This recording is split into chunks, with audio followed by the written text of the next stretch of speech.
আদিম যুগে স্রষ্টা যখন নিজের প্রতি অসন্তোষে নতুন সৃষ্টিকে বারবার করছিলেন বিধ্বস্ত, তার সেই অধৈর্যে ঘন ঘন মাথা নাড়ার দিনে রুদ্র সমুদ্রের বাহু প্রাচীর ধরিত্রীর বুকের থেকে ছিনিয়ে নিয়ে গেল তোমাকে আফ্রিকা, বাঁধলে তোমাকে বনস্পতির নিবিড় পাহারায় কৃপণ আলোর অন্তঃপুরে।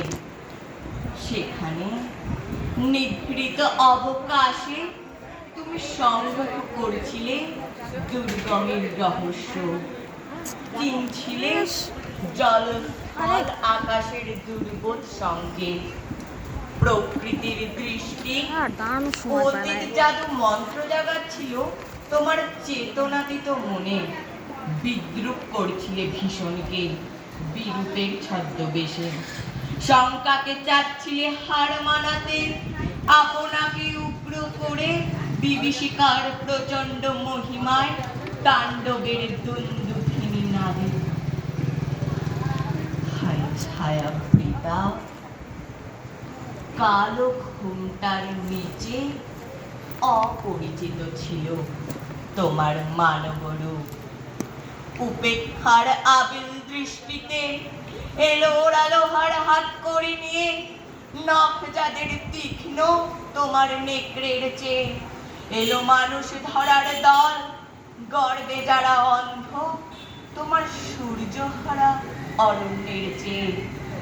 সভ্যের বর্বর লোক নগ্ন করল আপন নির্লজ্জ অমানুষতা, তোমার ভাষাহীন ক্রন্দনে বাষ্পাকুল অরণ্য পথে পঙ্কিল হলো ধূলি তোমার রক্তে অশ্রুতে মিশে।